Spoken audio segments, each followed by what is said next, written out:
जय गुरु जी। संगत जी सभी को जय गुरु जी। शुक्राना है गुरु जी महाराज का अनंतम अनंतम शुक्राना। ओम नमः शिवाय। शिव जी सदा सहाय। ओम नमः शिवाय। गुरु जी सदा सहाय। जय गुरु जी। संगत जी नीचे दिए हुए नंबर पे आप अपने सत्संग भेज सकते हैं। आप मुझे सुना भी सकते हैं जैसे कि संगत सुनाती है कॉल करके, लेकिन आप उससे पहले व्हाट्सएप पे मैसेज करें, मैं आपको कॉल कर लूँगी। जय गुरु जी। संगत जी ब्लेसिंग्स जो गुरु जी हमें देते हैं, ब्लेसिंग ऑलवेज मतलब हमेशा गुरु जी की ब्लेसिंग्स हमारे साथ हैं, हमेशा वो हमारे साथ हैं। ब्लेसिंग्स ना आप खरीद सकते हो, ना किसी से ज़बरदस्ती ले सकते हो। जब मन से कहते ना कभी दुआएं निकलती हैं तो एहसास होता है कि किसी बुज़ुर्ग ने, किसी ज़रूरतमंद ने हमें ब्लेसिंग्स दी हैं, आशीर्वाद दिया है, और उसकी कीमत आप कभी नहीं चुका सकते हो।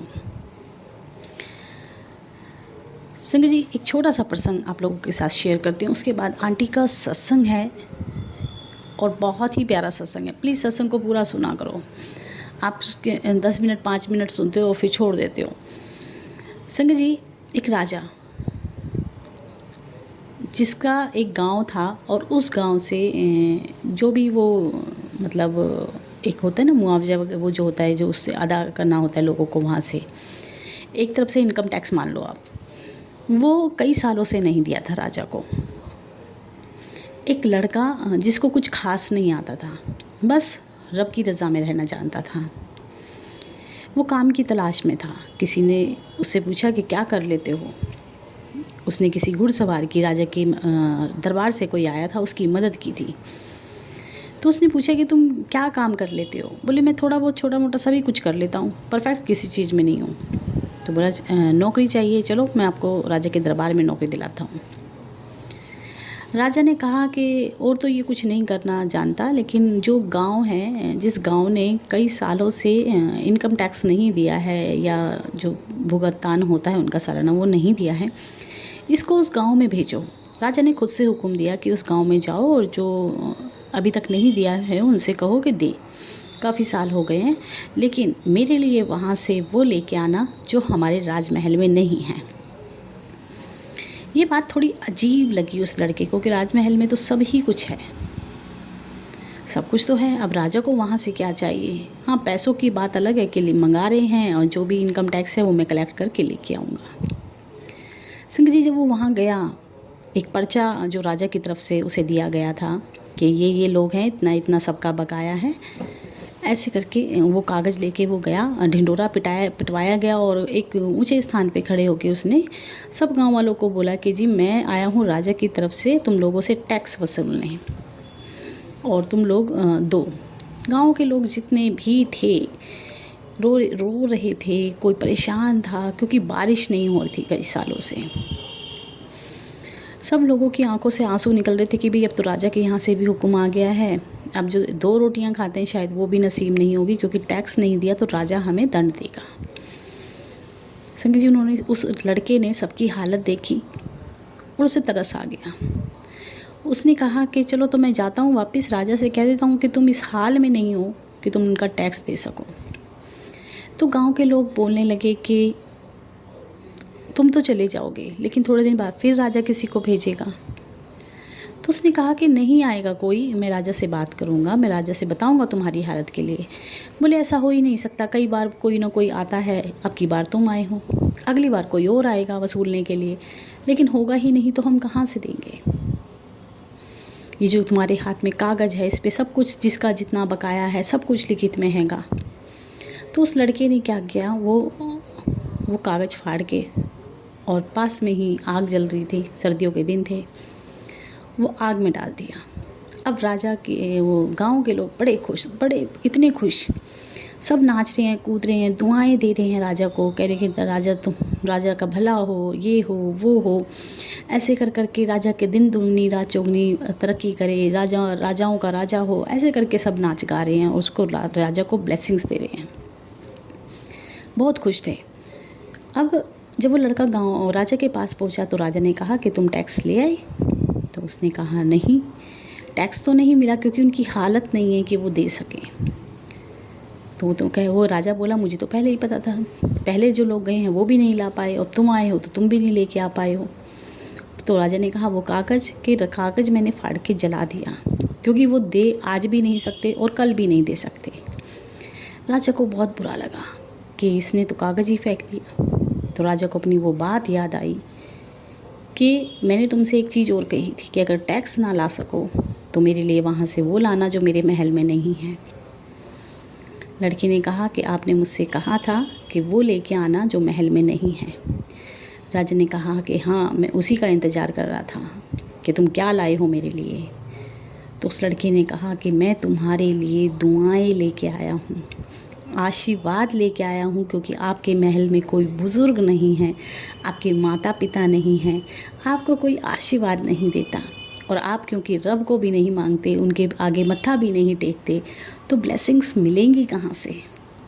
मैं आपके लिए बहुत सारी, ढेरों सारी जो मुझे उन गाँव के लोगों ने आपके लिए दिए हैं, मैं वो ब्लेसिंग्स आपके लिए लेके आया हूँ, आपके लिए वो आशीर्वाद लेके आया हूँ जो उनके दिल से, मन से आपके लिए निकला है। संगत जी, कुछ समय बीता, राजा का युद्ध हुआ और युद्ध में वो घायल हुआ। लड़का भी राजा के पीछे ही था घुड़सवारी में। लड़के ने देखा कि अगर मैंने राजा को यहाँ से बचाकर नहीं निकाला तो ये मर जाएगा, क्योंकि वो काफ़ी घायल हो चुका था। राजा ने कहा कि अगर हम यहाँ से भागते हैं तो ये हमारा पीछा करेंगे और ये हमें मार डालेंगे। तो राजा ने कहा कि तुम मुझे कहीं सेफ जगह ले चलो। तो उसने कहा कि मैं तुम्हें वहीं लेके चल रहा हूँ जिस गांव को तुमने कर्जे से मुक्त किया था, वो पास में ही है। जब राजा वहाँ गया तो उसके खून से लथपथ था, उसके बहुत सारी चोटें थीं, घायल था, तड़प रहा था दर्द में। वहाँ जाकर उस लड़के ने बताया कि ये हमारे राजा हैं, इनकी मदद करो। एक साथ सारा गांव इकट्ठा हो गया कि राजा आए हैं, राजा आए हैं, वही राजा जिन्होंने हमारा कर्जा हमें माफ़ कर दिया था। सब ने उनको अपने घरों में रखा, मतलब छुपा के रखा, क्योंकि दूसरे देश के राजा ने आक्रमण किया हुआ था, तो छुपाना भी ज़रूरी था। उनकी मलहम पट्टी की, उन्हें ठीक किया, उनकी खूब सेवा की।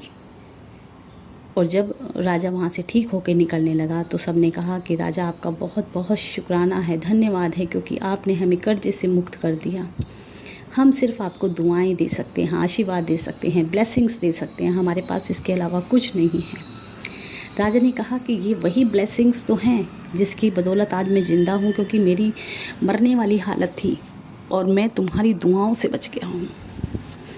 तो संगत जी, कभी मौका मिले तो किसी गरीब की दुआएं ले लो, किसी से आशीर्वाद ले लो, लेकिन ये चीज़ें खरीदी नहीं जाती। ये जब मिलती हैं जब आप किसी के काम आते हो, आप किसी गरीब के काम आते हो, किसी की मदद करते हो और वो मन से दुआएं देता है कि तेरा भला हो, भगवान तेरी रक्षा करे, या ऊपर वाले की नज़र तुझ पे हमेशा रहे, वो हमेशा तेरा ध्यान रखे। बहुत सारे आशीर्वाद, लेकिन सबको मिलाकर, सारे आशीर्वाद को मिलाकर सिर्फ एक ही बात बनती है कि ब्लेसिंग्स। और गुरु जी भी हमें ब्लेसिंग्स देते हैं। गुरु जी की ब्लेसिंग्स अगर हम चाहें तो हम उनसे मांगते हैं कि गुरु जी हमें ब्लेस मी, लेकिन कभी तो हमें भी ऐसे काम करने चाहिए कि गुरु जी बिना ही मांगे हमें ब्लेस करें कि मेरा बेटा, मेरा बच्चा बहुत मेहनती है, लोगों के काम आता है, मैं इसे ब्लेस करे बिना कैसे रह सकता हूँ। क्योंकि ब्लेसिंग्स कभी भी खरीदी नहीं जाती, हमेशा दूसरों की दुआओं से दूसरे के दिल में जगह बनाकर पाई जाती है।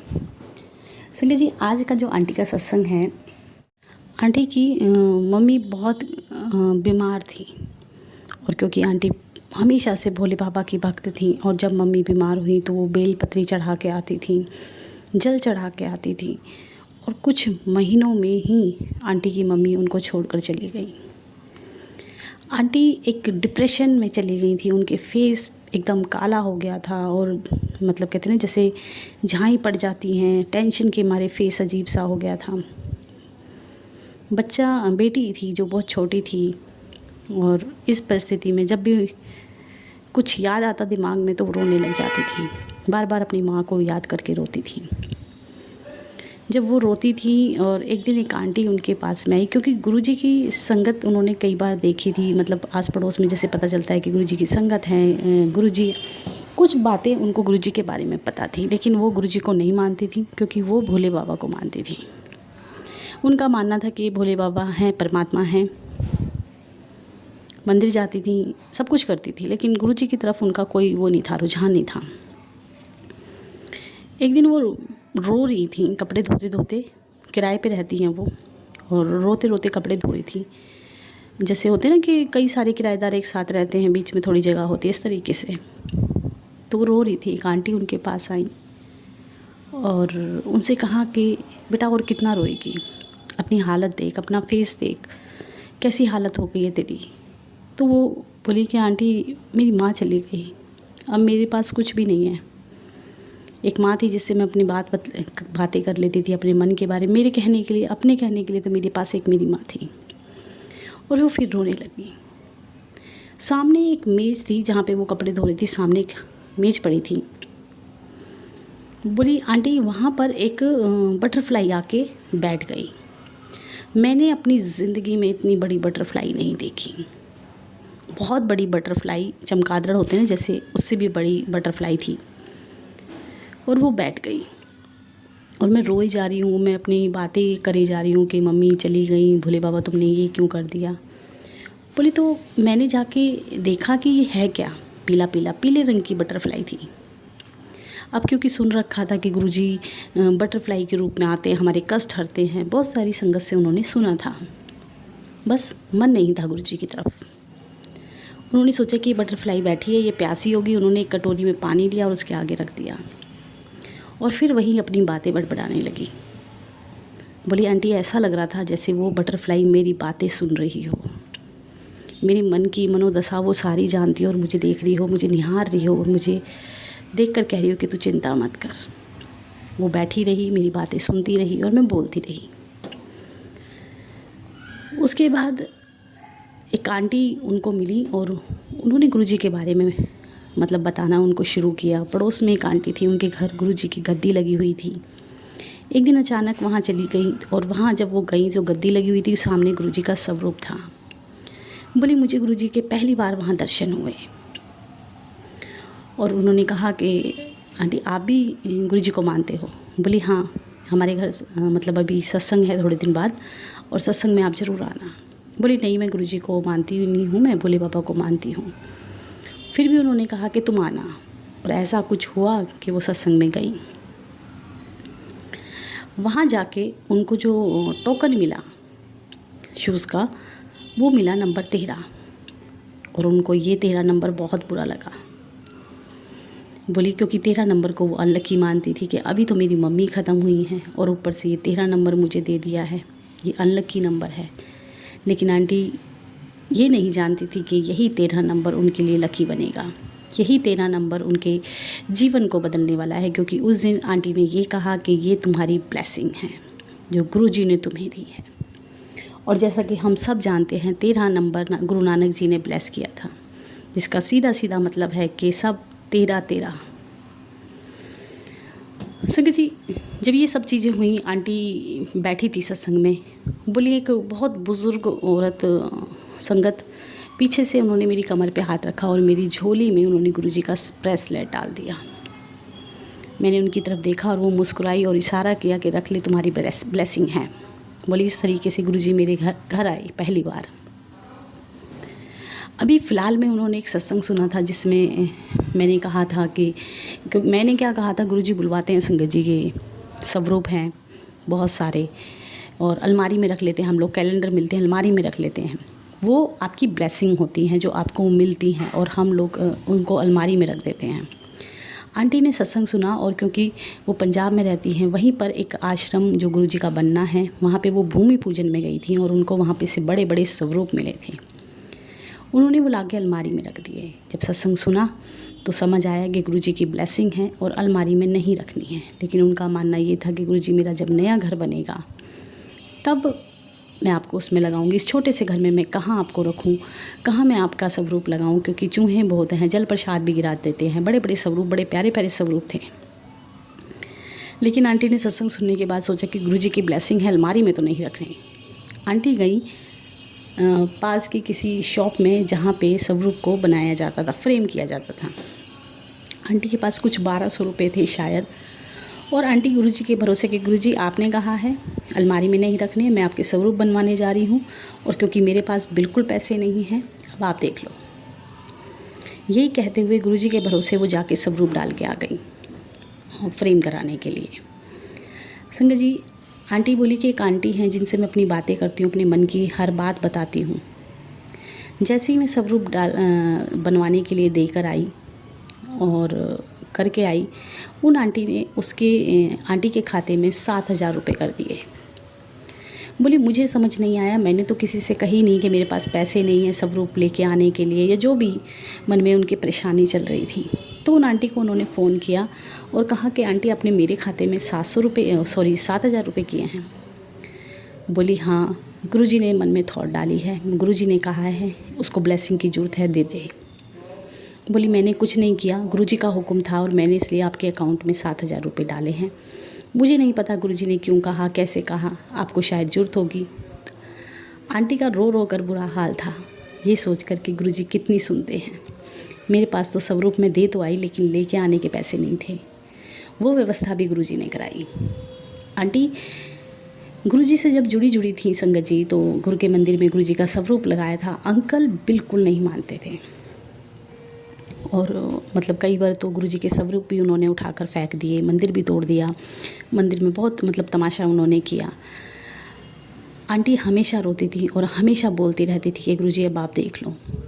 संगत जी, आंटी के घर में अमृत वर्षा हुई। जब अमृत वर्षा हुई और अंकल ने देखा तो उन्होंने कहा कि तेरी भक्ति को नमस्कार है, तेरी भक्ति सफल है, मुझसे गलती हुई, मुझे माफ़ कर दे। और आंटी और अंकल ने प्रोग्राम बनाया बड़े मंदिर का, क्योंकि गुरुजी के बार बार मैसेज आ रहे थे कि मैं तुझे बड़े मंदिर बुलाने वाला हूँ। जब बड़े मंदिर का बुलावा आ रहा था और आंटी नहीं जा पा रही थी, क्योंकि गुरुजी का मैसेज आता और आंटी कहती कि गुरुजी मैं कैसे आऊँ, मेरे पास तो पैसे ही नहीं हैं, ऊपर से हस्बैंड को पथरी थी पेट में, उनका इलाज भी करवाना था। आंटी को अंकल ने एक मंगलसूत्र दिया था शादी में। अंकल ने कहा कि तू इसको बेच दे, मेरा इलाज भी हो जाएगा और तेरा मंदिर जाना भी हो जाएगा। जब वो सुनार के पास उसे लेके गई तो बहुत हल्का सा पतला सा एक मंगलसूत्र था। तो सुनार ने कहा कि ये 8,000 रुपये से ज़्यादा का नहीं है। उन्होंने कहा कि मुझे मंदिर भी जाना है गुरुजी के, थोड़ा सा और फालतू दे देते। संगत जी, उनको वहाँ पर उन्होंने 12 या 13,000 रुपये दिए। वहाँ पर ही उनको गुरुजी ने ब्लेसिंग दी। जब वो गुरुजी के मंदिर गई, और क्योंकि काफ़ी पंजाब से जाते हैं 2-3 जने, तो पैसे तो लगते ही हैं, कई हज़ार रुपये उनके उसमें लगे। बार बार आंटी एक ही बात कहती थी कि तुम पथरी का इलाज मत कराओ, गुरुजी वहाँ पे जाके हम लंगर करेंगे ना, तो गुरुजी आपको ब्लेस करेंगे, आपको ठीक कर देंगे। क्योंकि अंकल ने घर में अमृत वर्षा होते हुए देखी थी, तो अंकल का भी भरोसा गुरुजी पे था। जब अंकल और आंटी गुरुजी के मंदिर गए, वहाँ से लंगर चखा, आते समय किसी ढाबे पे रुके थे वो, और उनको वॉशरूम जाना था। तो अंकल एक पत्थर उठा के लेके आ रखे थे और बोले कि आंटी से कि देख, मेरी पथरी अभी अभी निकली है वॉशरूम में, मेरी पथरी निकल गई। संगत जी, इस तरीके से अंकल को बिना ही ऑपरेशन के गुरुजी ने ब्लेस किया। वो जो पथरी बहुत दर्द करती थी, बहुत पेन रहता था, बहुत तकलीफ़ में रहते थे, वो गुरुजी ने लंगर प्रसाद चखा के ही ख़त्म कर दी। वैसे इतना प्यार संगत जी कोई नहीं करता, बहुत रेयर होते हैं वो संगत जो अपने सोने के मंगलसूत्र को बेचकर गुरुजी के दर्शन करने जाती हैं। जिनका ऐसा भरोसा होता है उसे गुरुजी ब्लेस कैसे ना करें। संगत जी, अंकल की पथरी ठीक हुई, गुरुजी के मंदिर गई। उसके बाद गुरुजी के फिर मैसेज आने लगे कि मैं तेनू मुंडा ब्लेस किया। आंटी बोली मुझे पता भी नहीं चला और मैं प्रेग्नेंट थी। गुरुजी के बार बार हुक्म हो रहा था, बार बार गुरुजी बता रहे थे कि मैं तेनू मुंडा ब्लेस करना है। आंटी का मतलब एक पेट में आंटी के दर्द रहता था, अजीब सी तकलीफ़ थी। और आंटी हमेशा अंकल से कहती थी कि पिछली जब मेरी बेटी हुई थी प्रेगनेंसी में, इतनी तकलीफ़ नहीं दी, अब की बार पता नहीं मुझे क्या हो रहा है, क्या नहीं हो रहा, मेरा दर्द नहीं जा रहा। अंकल भी हाँ करते कि हाँ ऐसा तो पहले नहीं था। आंटी को गुरुजी लगातार रसोली के सत्संग सुना रहे थे और बार बार कहते थे कि मैं तेरा कल्याण कर दूंगा, तेरी बड़ी बीमारी है, कोई मैं उसको काट रहा हूँ। और आंटी रसोली के सत्संग सुनती थी। बच्चा जो नॉर्मल होना था वो सरकारी हॉस्पिटल में वो एडमिट हुई और वो नॉर्मल नहीं हुआ, वो ऑपरेशन से हुआ। और जब ऑपरेशन हुआ तो 2 ऑपरेशन हुए। आंटी को बाद में डॉक्टरों ने बोला कि तुम्हारा तो फ़ायदा हो गया, तुम्हारा एक बच्चे का ऑपरेशन हुआ और दूसरा रसोली का भी हुआ, तुम्हें रसोली भी थी। और गुरुजी हमेशा उनको बोलते रहे कि तेरा कोई बड़ा कष्ट है, मैं तेरा बड़ा कष्ट काट रहा हूँ। बोली आंटी मुझे समझ में ही नहीं आया, और जब हुआ तो बेटा हुआ, जो गुरुजी ने पहले ही कहा था कि तेरे को मैं बेटा ब्लेस कर रहा हूँ, तेनू मैं मुंडा देता। संगत जी, कई बार गुरुजी के मैसेज आते हैं और हम सोचते हैं कि हमारी ज़िंदगी में तो ये होना ही नहीं है, हमें तो ये होगा ही नहीं। लेकिन एक ही मैसेज अगर आपके पास बार बार आ रहा है, लगातार आ रहा है, तो गुरुजी आपको कुछ ब्लेसिंग देना चाहते हैं, आपको कोई इंडिकेशन देते हैं, आपका कोई कल्याण उनको करना है, जो वो सत्संग के माध्यम से ही करेंगे। सत्संग सुने और गुरुजी को शुक्राना बोलें, क्योंकि गुरुजी हमेशा हमारे अंग संग सहाय हैं। और सत्संग सुना कर तो गुरुजी ने बहुत संगत का कल्याण कर देते थे। इसीलिए गुरुजी ने मंदिर में बिठा के, बड़े मंदिर में गुरुजी कहते थे कि एक दूसरे को अपना सत्संग सुनाओ, तुम्हारा कल्याण इत्थे हो जाना है। आज भी बात वही है। आज हम दूर दूर से दूर सत्संग सुनते हैं और हमारा कल्याण होता है।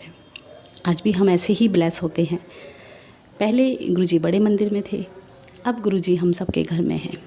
हम गुरुजी की महिमा सुनते हैं और अपना कल्याण करा लेते हैं। कई बार संगत जी हमें कोई ड्रीम आता है, कुछ दिखता है, तो हम तुरंत उसको जाकर सबको बताने लग जाते हैं।